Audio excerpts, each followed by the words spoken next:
right, Dina, a lot to digest in this case, but the first thing I wanted to talk to you about is this idea of being granted a retrial, essentially because the first trial was conducted under COVID restrictions with her ex-husband being allowed to testify remotely. And I'm curious, do you think this is the beginning of kind of a flood of these appeals based on those circumstances? There was this sense of like, was this going to interfere with the defendant's constitutional right to confront their witnesses?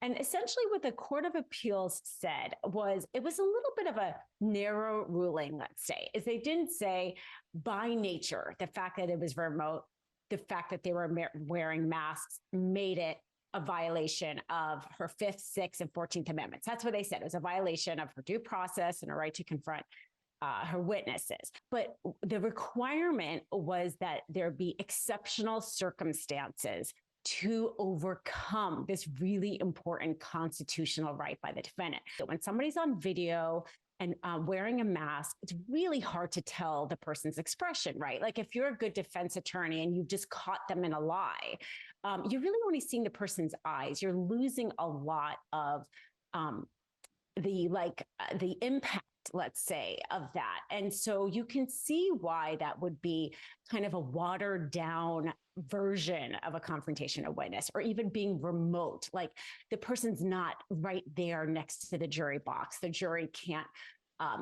completely see. Maybe they're like twitching their fingers in a way that makes them, you don't get the big picture. So you can kind of like logically see why that would be harming, let's say, the defense right. And the Court of Appeals was basically saying it's not like you can never do that. But what the judge didn't do in this case, and I know as you're an attorney, you understand this, it's basically like preserve the record.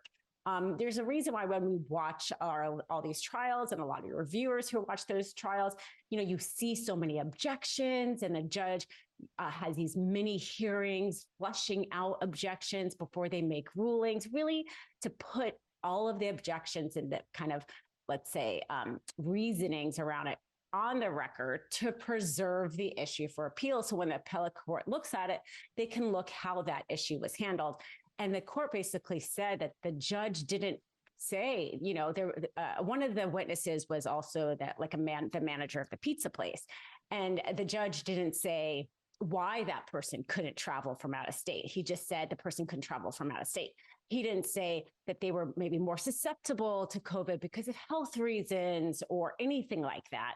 And same with the argument about Cobbs being in prison. The judge didn't really go into kind of why. They did mention there was like a difficulty with the quarantine period, but again, didn't really talk about why it was particularly difficult for these particular witnesses to appear in public during COVID-19. And that kind of failing of fleshing that out and kind of justify why you are going to maybe harm a little bit this defendant's right is the reason why it was overturned. So I don't know if we're necessarily going to see a flood of overturning convictions in this. But if the judges in those particular trials didn't do these things and really justify bring out the reasonings or the facts of why this was an exceptional, it would have to have been an exceptional reason that they couldn't appear even during COVID-19, that's when we're going to see overturns like this.